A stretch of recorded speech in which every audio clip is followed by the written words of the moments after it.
Buenos días. Continuamos con los problemas del deductivismo. Desafortunadamente, pues la teoría de la ciencia del deductivismo tiene sus problemas, ¿no? Y se detectan cuando se hace una inspección más cercana o una evaluación más precisa del, de la teoría, ¿no? Veamos, para falsar una hipótesis, bueno, voy a explicar nuevamente, ¿no? Lo que es falsar, ¿no? Falsar una hipótesis significa eh, hacer un experimento, ¿no? Es la capacidad que tiene la hipótesis de ser sometida a un experimento, ¿no? Para ser refutada o corroborada o admitida, ¿no? Pero siempre hay esa intención de atacar la hipótesis, de demostrar que es falsa. Si pasa la prueba, se admite, y si se refuta, pues queda de lado la teoría, ¿no? Entonces, esa actitud es falsar, ¿no? Entonces, para falsar una hipótesis, ¿no? Se hace el experimento, se toman mediciones, pues, y se asume que esta medición o medida puede reproducirse otro día por otra persona o en cualquier otro lugar, ¿no? Eso es obvio. Ahora, reproducirse la medición otro día, otro lugar, significa que si uno mide algo ahora y arroja un cierto valor, este valor debe ser igual o ser estable, ¿no? Confiamos en que el valor es estable, ¿no? Considerando que se ejecuta en las mismas circunstancias. Necesitamos que esa medición sea estable, ¿no? Que el valor se mantenga estable, ¿no? Por ejemplo, ayer quería mostrar mi celular. El peso he medido que el peso es 195 gramos de mi celular. Bueno, el peso es 125, por lo tanto queda refutado cierta hipótesis o aceptada cierta hipótesis. Bueno, entonces necesito que pues esa refutación en base a ese valor se mantenga ese valor, ¿no? Confío en que el peso, el medido, debe ser igual el día de mañana, ¿no? No va a pesar 180 mañana, ¿no? Entonces, si vuelvo a pesar, va a tener ese mismo peso, ¿no? Me es necesario, ¿no? Porque he refutado o admitido la hipótesis, ¿no?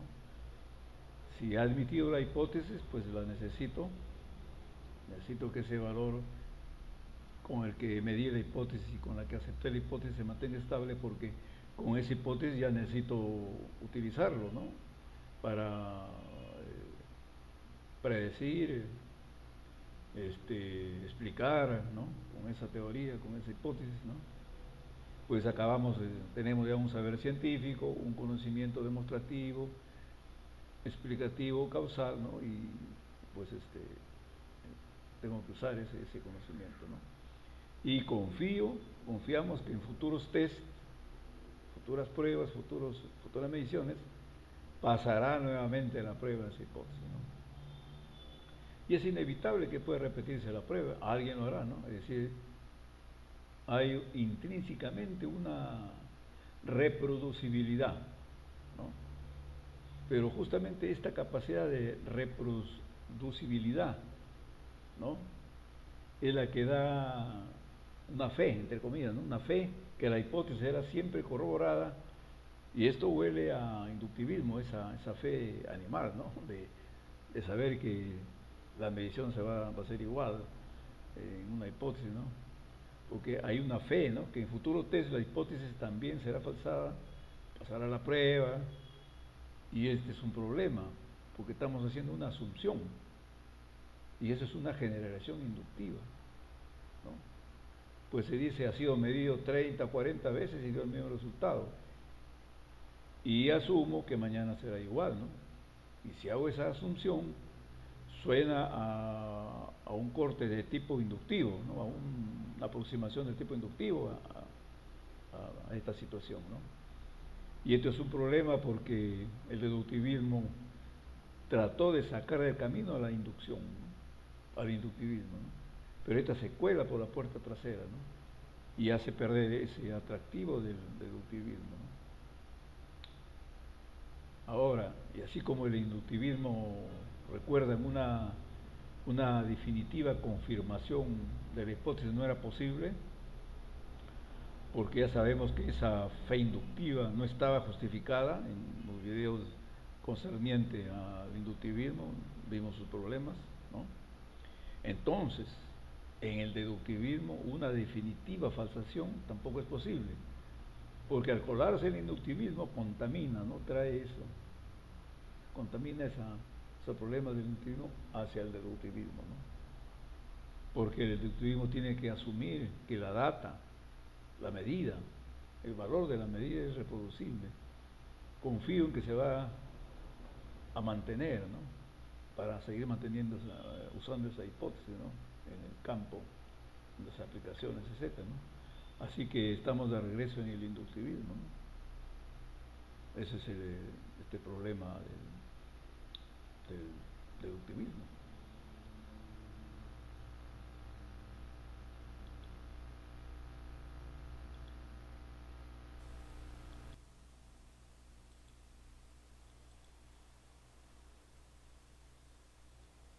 Y el método deductivo tiene otra dificultad, otro problema, en realidad una deficiencia notoria que debe tenerse en cuenta, ¿no? Bien podría llamarse el problema de las hipótesis alternativas. Por ejemplo, reconsideremos la ley de Boyle: presión por volumen es igual a constante a una determinada temperatura. Supongamos que esa es la hipótesis, pues, principal, ¿no? Entonces, si representamos esa ley gráficamente, ¿no? Tenemos una gráfica de presiones versus volúmenes, entonces se obtiene una curva suave, la línea oscura, ¿ya?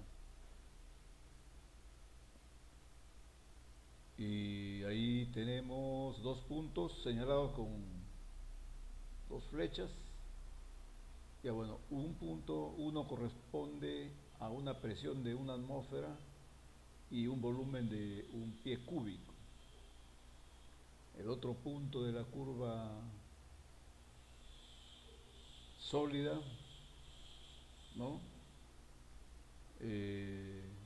Corresponde a una presión de 2 atmósferas y un volumen de medio pie cúbico.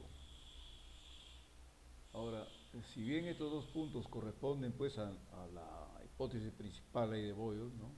La hipótesis en cuestión, también coinciden con infinitas otras curvas, ¿no? Vemos ahí, coincide con una línea recta y también con una curva de puntos sucesivos, ¿no? En una forma así ondulatoria, ¿no? Es decir, esa gráfica ondulatoria o esa línea recta correspondería, pues, a otras hipótesis alternativas, ¿no? Y uno hay que escoger ahí la ley de Boyle, la principal, ¿no? Hay que escogerla. ¿Cómo descartamos la línea recta? Con un tercer punto, ¿no? Tenemos, si se realiza una prueba, ¿no? Con una presión de 3 atmósferas, encontramos que rinde un volumen de 1/3 de pie cúbico, ¿no? Y a este punto está más arriba, ya es incompatible con la línea recta. Entonces se descarta esa línea recta, se descarta esa hipótesis alternativa, ¿no? Pero ya los 3 puntos que tenemos ahora siguen siendo compatibles con otra curvas, ¿no? Evidentemente, a más puntos que tengamos, existirá o serán compatibles con infinitas curvas diferentes hipótesis alternativas, ¿no? Esa es una deficiencia del deductivismo.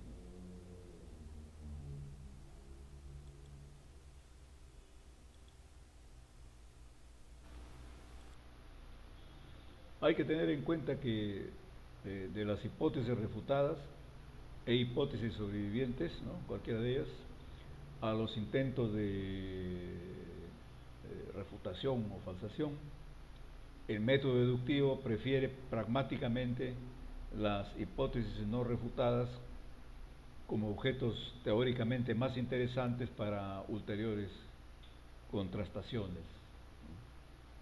Se ha escogido una hipótesis, si pasó a la prueba, ¿no? Con esas mediciones, y lo admitimos hasta no dogmáticamente, están ahí, tal vez en el futuro pueda ser cambiada, refutada la teoría, no se sabe, pero se la acepta pragmáticamente, ¿no? Evidentemente estas contrastaciones son posibles debido a la reproducibilidad o la capacidad de repetirse un determinado experimento o medición, ¿no? En cualquier lugar y por cualquier persona.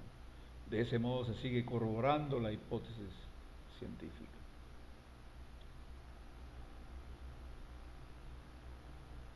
Veamos la siguiente diapositiva.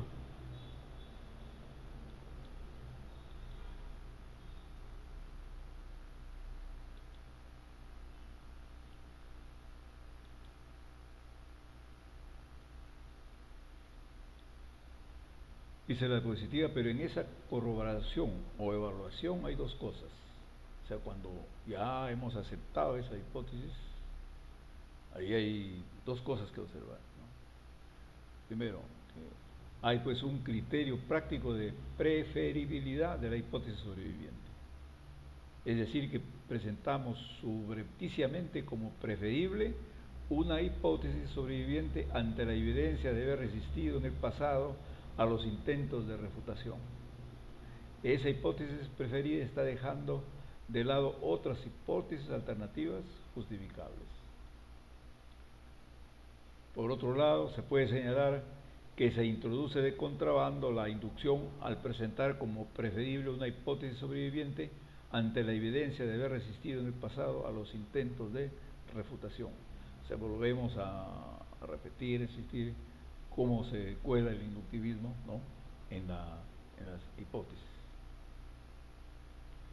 En el método, en la teoría de la ciencia, el método deductivo.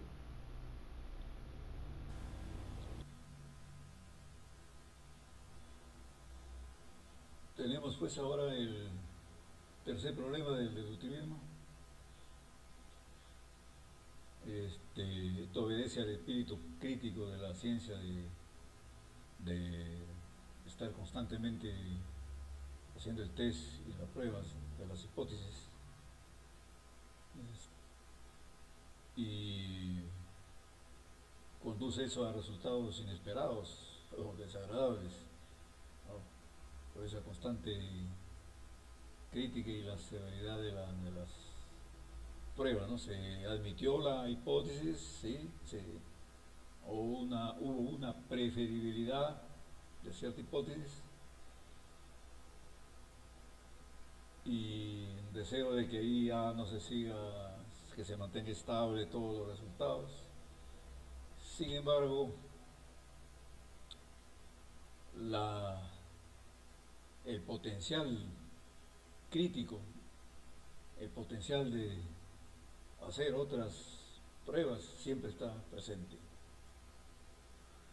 Y eso, llevado a un extremo, puede dar resultado a problemas desagradables.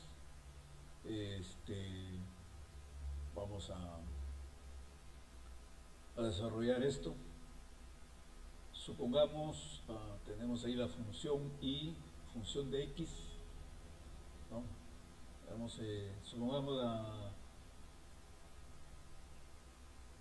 la hipótesis, una hipótesis general que establece una dependencia, ¿no? Una dependencia funcional de una variable y en una variable diferente, ¿no? X, en cierta función particular, ¿no? Sea la que sea esa función. Por ejemplo, en la ley de los gases, la presión está en función del volumen. La presión tenemos a la izquierda de la ecuación, el volumen a la derecha de la ecuación. También la ley de Ohm es un ejemplo simple para ilustrar todo esto. La corriente a la izquierda y voltaje y resistencia al lado derecho. La corriente va a depender de las variables que están al lado derecho, resistencia y volumen, ¿no? Hay una dependencia ahí, ¿no? Por ejemplo, si se aumenta el valor del voltaje, pues aumenta el valor de la corriente eléctrica, ¿no? O se aumenta o se varía un poco el volumen, va a cambiar la presión de ese gas, ¿no? Esa es una dependencia, ¿no? Pero eso no es el final, porque esa hipótesis preferida que hemos admitido, pues está dependiendo en este caso de una variable X, ¿ya? Pero puede depender de otras variables. Y ahí empieza a desarrollarse el problema, como vamos a ver a continuación.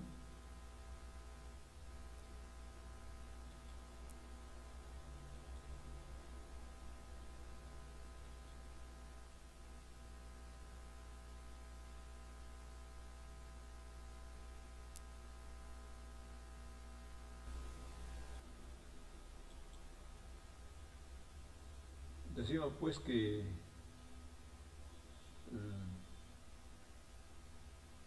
la variable y depende de la variable x, pero que en el caso de las hipótesis en la ciencia, en los casos reales, eso no termina ahí, ¿no? No solo puede depender de x, sino de otras variables, y quizás se han minimizado, pero siempre está ese potencial de que aparezcan o que alguien quiera asumir que se debe hacer nuevamente la prueba con esa otra variable, ¿no? O sea, no solo se debe incluir la variable x, sino, por ejemplo, una variable vw. Recordemos en el caso del crecimiento de la planta, ¿de qué depende? Pues se dice una variable x es el agua, ¿no? Una variable u, podemos decir al sol. Alguien puede ocurrir, se dice, depende de la emoción del experimentador, del estado anímico de los que cuidan esas plantas. Se hacen experimentos para ver si es factible o no eso. Si comienza a variar, pues digamos, la emoción del experimentador, para ver si influye, ¿no?, en la variable y en el crecimiento de las plantas. O alguien puede decir, depende de la posición de astros, de Venus, Júpiter. Varía un poco la posición de Venus, entonces nuevamente se calcula la variable I. Nuevamente varía la posición de Venus, nuevamente se calcula para ver si influyó en la variable I, ¿no?, que depende de la posición de Venus o de Júpiter, ¿no? Y así. Y lo peor de Júpiter es que tiene como 20 años para dar vuelta, ¿no?, la, su posición, su giro, ¿no? Entonces, ¿no?,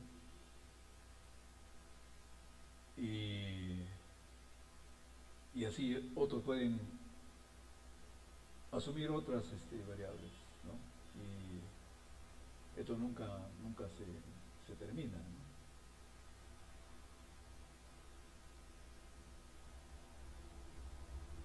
Ahora, si él dice, descarto eso, no puede depender de la posición de Venus, entonces la pregunta es, ¿cómo sabes que no?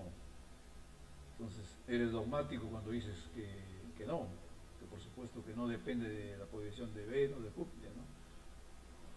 Le preguntan, ¿lo comprobaste? No. Entonces, ¿cómo lo sabes? Si realmente quieres ser crítico, no quieres ser dogmático, quieres ser imparcial, bueno, entonces eh, se debe probar correctamente la hipótesis comprendiendo las otras variables, ¿no? Mantienes, cuando se calcula si depende de una variable, digamos W, se mantienen las otras constantes, ¿no? Ese es el procedimiento, ¿no? Que estamos asumiendo en este caso, ¿no? Eso es lo que nos dice el deductivismo, ¿no? Y esa es una consecuencia desagradable y por tanto este programa, esta teoría de la ciencia del deductivismo, especialmente pues esta actitud crítica que se ve también en los comienzos, es algo completamente irreal en un sentido, ¿no? Esa es la desventaja de la crítica, nunca se acaban las pruebas, ¿no? E inclusive se puede incluir más de una variable independiente o dependiente en un estudio, ¿no? Con múltiples preguntas de investigación, ¿no? Claro que para garantizar la validez interna de un experimento solo debe cambiar una variable independiente a la vez, ¿no? Por ejemplo, si se está interesado en el efecto de una dieta en la salud, puede usar múltiples medidas de salud, múltiples variables. Azúcar en la sangre, presión arterial, peso, pulso y muchas más. Cada una de estas variables, cada uno de estos es su propia variable dependiente, con su propia pregunta de investigación, ¿no? También puede optar por observar el efecto de los niveles del ejercicio, así como otras cosas combinadas, ¿no? Y esto lo complica, ¿no? Porque estamos asumiendo que tenemos una variable y en función de una variable x o de más variables u, v, w, y además se complicaría si esas variables u, v, w son dependientes de otras subvariables, Entonces, ese es un panorama más complicado, ¿no?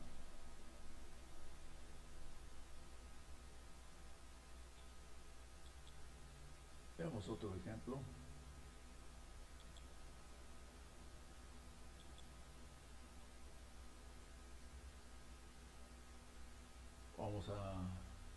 Tenemos ahí un gráfico, la contaminación, aparentemente, o no.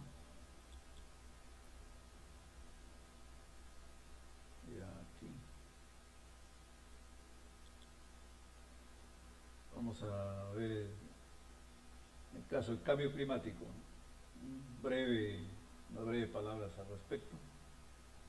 No somos los especialistas en ese tipo de ciencia. Mi área es la ingeniería eléctrica. Fui profesor en la Universidad Nacional de Ingeniería, en la Universidad de Lima, en la Universidad de San Martín de Porres, y en área de matemática básica, pero cambio climático no es una especialidad, así que lo menciono muy brevemente.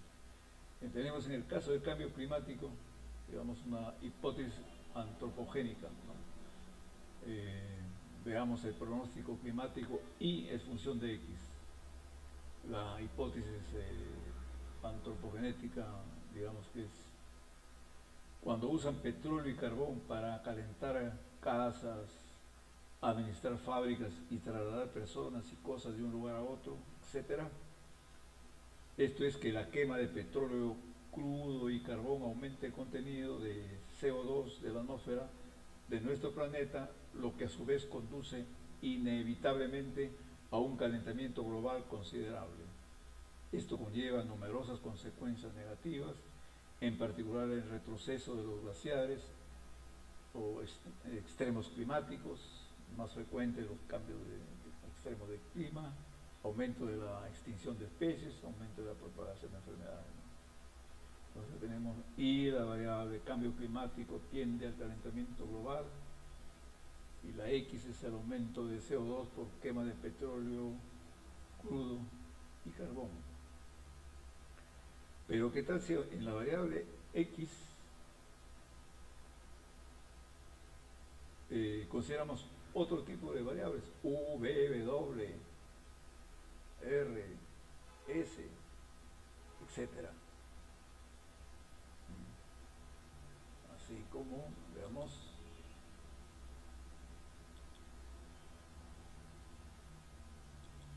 ¿está? O sea, ¿qué sucede si se incluye otras variables para determinar cambios de temperatura? O sea, en el clima, ¿no? En la Tierra, ¿no? ¿Se mantendrá la hipótesis antropogenética? Digamos que ya no sea X solamente la única variable, sino U, B, W, R, S, T, etc. Y además se complicaría si una variable que hemos aumentado, la R, es a su vez función dependiente de otra, ¿no? R sub 1, R sub 2, etc., ¿no? Debido a que es aún muy joven la ciencia del clima en su conjunto, ¿no? Realmente, por otro lado, ya ha descubierto y comprendido todos los complejos efectos de retroalimentación entre las trazas del CO2, por un lado, y las variables como el vapor de agua, las corrientes oceánicas, las nubes, las precipitaciones, etc. O sea, siendo joven la ciencia del clima, ¿habrá considerado otro tipo de retroalimentaciones? O sea, que dependa de otras variables. Estamos especificando allí R las nubes, S las corrientes oceánicas, U las precipitaciones, B vapor de agua, W precipitaciones, y ahora estoy repitiendo, disculpen, voy a borrarlo. P la actividad solar, ¿no? O sea, de los ciclos. Tenemos otra variable, Q cósmica, la radiación cósmica galáctica, H característica del sistema solar, T posición del Sol en su recorrido por la galaxia, etc. Es decir, aparte del CO2, podría también, ¿por qué no considerarse? ¿Por qué no se considera que puede ser el calentamiento del planeta, puede ser a cambios cíclicos de la galaxia? Entonces, está el científico, pues, si no es dogmático, tiene que empezar a estudiar esas otras variables. En los problemas del deductivismo se puede observar tres elementos, tres principios en este relato del desarrollo de la teoría de la ciencia. Un primer elemento es un principio para la generación de hipótesis. En el caso del inductivismo, te dice cómo generar hipótesis, ¿no? Dice, observa los datos, o sea, los hechos particulares, recopila esa data, esos datos sin prejuicios, en forma imparcial, y luego generalizas bajo el control de tres condiciones, ¿no? C1, C sub 2 y C sub 3. En los videos anteriores se observa esto, ¿no? Y de esa manera pues se obtiene una hipótesis general, ¿no? Que es apoyada así inductivamente, ¿no? En el caso del deductivismo, un principio de generación de hipótesis la historia es diferente. Te dice de que eres libre en la generación de las hipótesis, totalmente creativo. Pero luego el siguiente paso sí es someterlo severamente a un experimento, ¿no? Al test, ¿no? Luego un segundo elemento, digamos, un principio para la eliminación de hipótesis. Eh, Esto es necesario porque no solo es crear y crear hipótesis, ¿no? También eliminarlas, ¿no? Pues no todas las hipótesis tienen razón, ¿no? Como vamos a ver en un gráfico enseguida. Y no deseas mantenerlas pues en la ciencia, ¿no? Pues sería muy abrumador, ¿no? Esas hipótesis, ¿no? Ahora, en el caso del inductivismo, el principio de eliminación de la hipótesis era la condición C3, que decía que ninguna observación debe contradecir al enunciado general, a la hipótesis que se está postulando, ¿no? Que se postula para ver si es cierto o no. Si una observación contradice, entonces ya elimina la hipótesis, ¿no? En el caso del deductivismo, si la hipótesis no pasa la prueba, una prueba, ¿no? Entonces no se corrobora, entonces tiene que salir, no es admitida en la arena de la ciencia, ¿no? Ahora, un tercer elemento, un principio para la eliminación de hipótesis. Este es un principio que definitivamente los científicos necesitan, ¿no? Para que sea, aunque sea temporal, ¿no? Principio de aceptación de hipótesis, aunque sea temporalmente, ¿no? En el sentido de que se tiene que ya parar de probar, de someterlo a severas pruebas constantemente, ¿no? En el sentido de atacarlas, refutarlas, criticarlas continuamente en el espíritu de la tradición occidental, ¿no? Se tiene que aceptar la hipótesis para que trabaje, para que la hipótesis haga ciencia, para que predizca, explique y se aplique en cualquier propósito científico, ¿no? Si no, se hace un alto temporal, la ciencia se estanca y es autodestructiva, ¿no? Ese sentido crítico, ¿no? El criticismo, pues sin parar es destructivo, ¿no? Y ese es el problema del deductivismo, ¿no? No es que no tenga un principio de la aceptación de hipótesis, ¿no? Acabamos de ver la preferibilidad de las hipótesis, ¿no? Pero es débil, ¿no? Es débil. Pues en el deductivismo, pues pueden aceptar la hipótesis, ¿no? Una vez que ha sobrevivido la prueba, pero al mismo tiempo ya están ideando inmediatamente la siguiente prueba, ¿no? Y como se dijo anteriormente, una variable y en función no solamente de X, puede haber también U, B, W, otras variables, ¿no? O sea, una variable puede depender de indefinido número de otras variables y no hay forma de detener las pruebas, ¿no? Así que el deductivismo pues es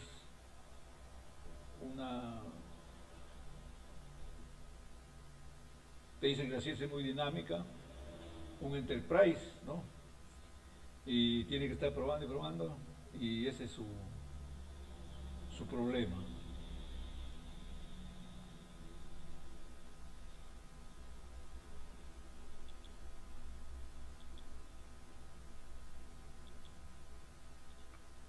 Aquí tenemos el gráfico que les indiqué, que les iba a explicar, que la curva suave, continua, negra, ¿no? Es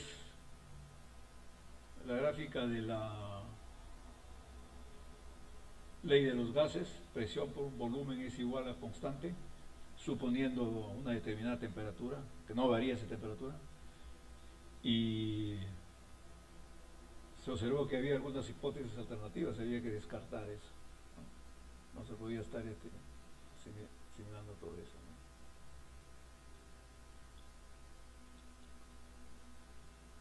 Aquí tengo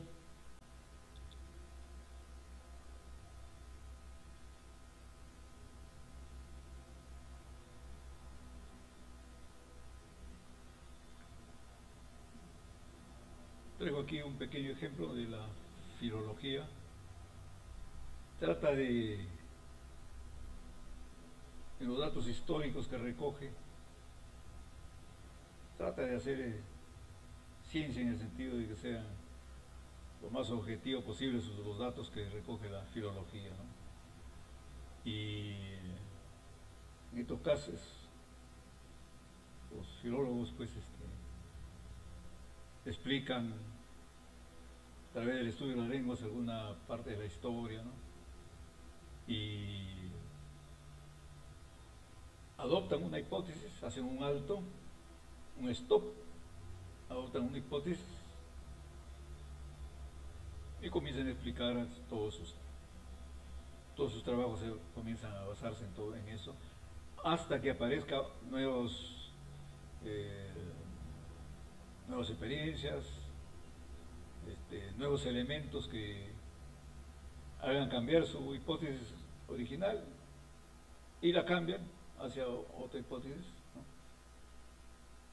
Pero hacen primero un alto, ¿no?, de lo mejor que pueden, y hacen así su disciplina, ¿no? Entonces, después de este pequeño paréntesis, el problema fundamental del deductivismo consiste en su falta de un principio para la aceptación, aunque sea solo temporal, de una hipótesis. El deductivismo no puede parar de testar la hipótesis, por lo tanto nunca permite el avance para hacer aplicaciones.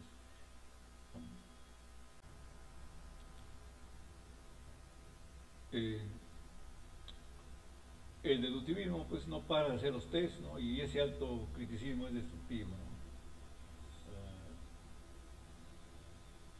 No se puede pues ni hacer aplicaciones tanto externas, es decir, aplicaciones tecnológicas, porque se necesita ya esas ecuaciones para construir el puente, etcétera, sino aplicaciones internas, es decir, explicaciones de por qué esto es así, etcétera, ¿no? Explicaciones de la ciencia, los fenómenos, ¿no? Y así sucesivamente, ¿no? Dije aplicaciones técnicas porque se necesitan las ecuaciones, ¿no? Pero eso no debe creer que están escritos en piedra tampoco las ecuaciones, ¿no? Se acepta, se usan las ecuaciones, pero pueden ser después mejoradas, ¿no? Esa es una mala experiencia que tuve en la universidad, que nos presentaron ecuaciones como si fueran escritas en piedra, ¿no? Entonces, si no se hace un alto, pues no se podrían utilizar la ciencia, ¿no? Entonces se podría utilizar las ecuaciones. El asunto es hacer un alto, aunque sea temporal, y empezar a hacer la ciencia, aplicarla, la ingeniería y todo lo demás, ¿no? El atractivo pues de la ciencia de ser crítico puede ser autodestructivo si no se hace un alto, ¿no? Y este es el problema del deductivismo, ¿no? Como teoría de la ciencia que dé cuenta de forma consistente con lo que es ciencia, pues corren problemas, ¿no? Y por décadas los especialistas han tratado de dar un principio de aceptación para mejorar la teoría del deductivismo, pero no parece trabajar eso, no ha avanzado, ¿no? Por las inconsistencias que introduce su espíritu, su parte crítica, ¿no? O sea, la propia naturaleza de la teoría, ¿no? Es que es dinámico, es constantemente prueba la hipótesis, ¿no? Y en la práctica se hace un alto, se hace ciencia, ¿no? Pero ese es el espíritu, ¿no? Así como el deductivismo trata de resolver los problemas del inductivismo, así también hay una teoría de la ciencia del paradigma, ¿no?, que trata ahora los problemas del deductivismo, pero ya desde otra perspectiva, ¿no? Así literalmente, desde otra perspectiva, como ver desde arriba cómo se desarrolla la ciencia. Eso es lo que se llamará la teoría del paradigma, que se verá en otros videos.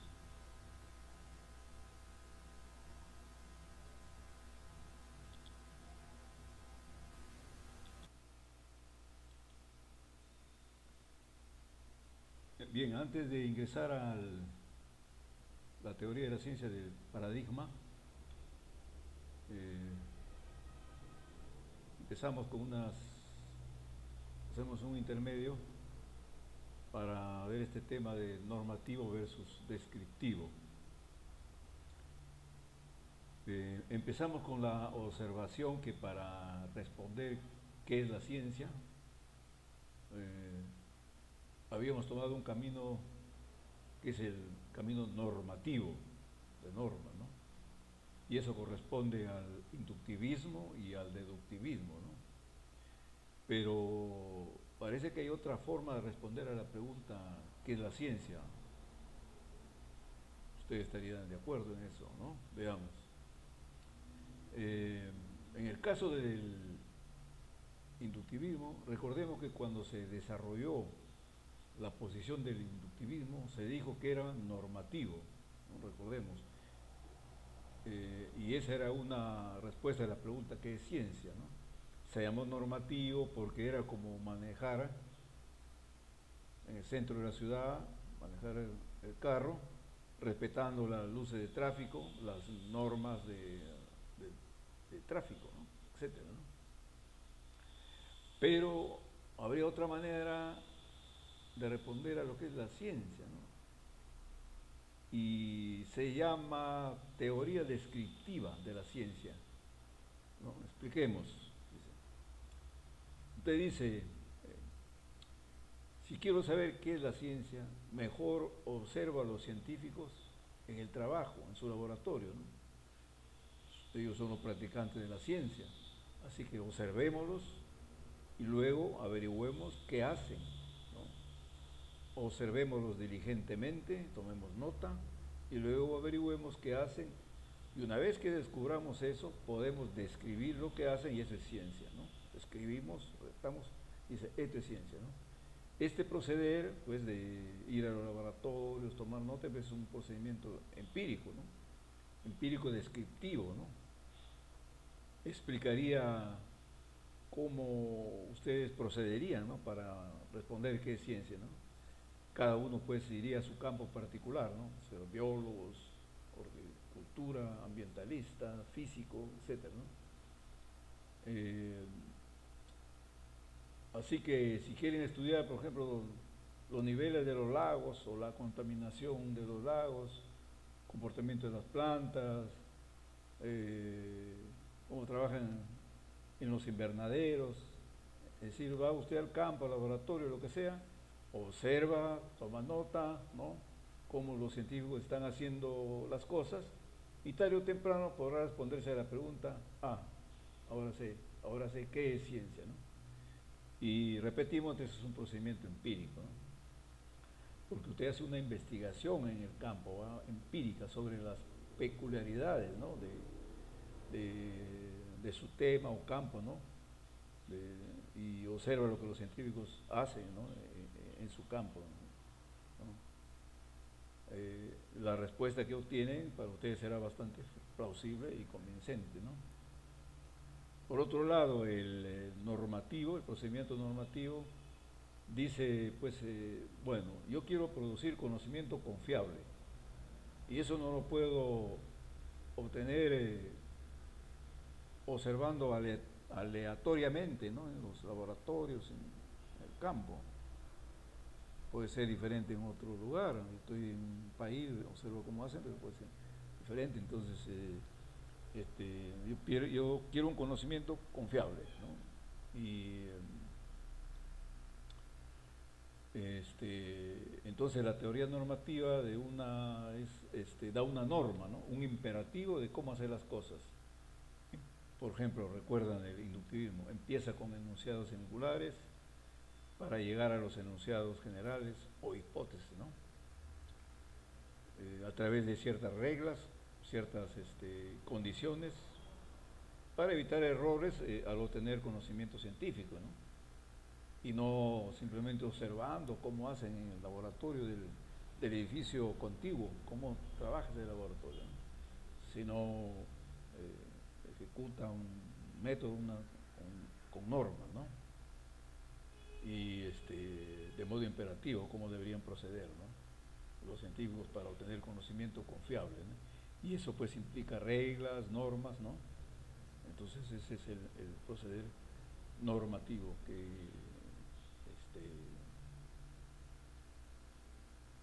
necesitaba introducir aquí en esta exposición.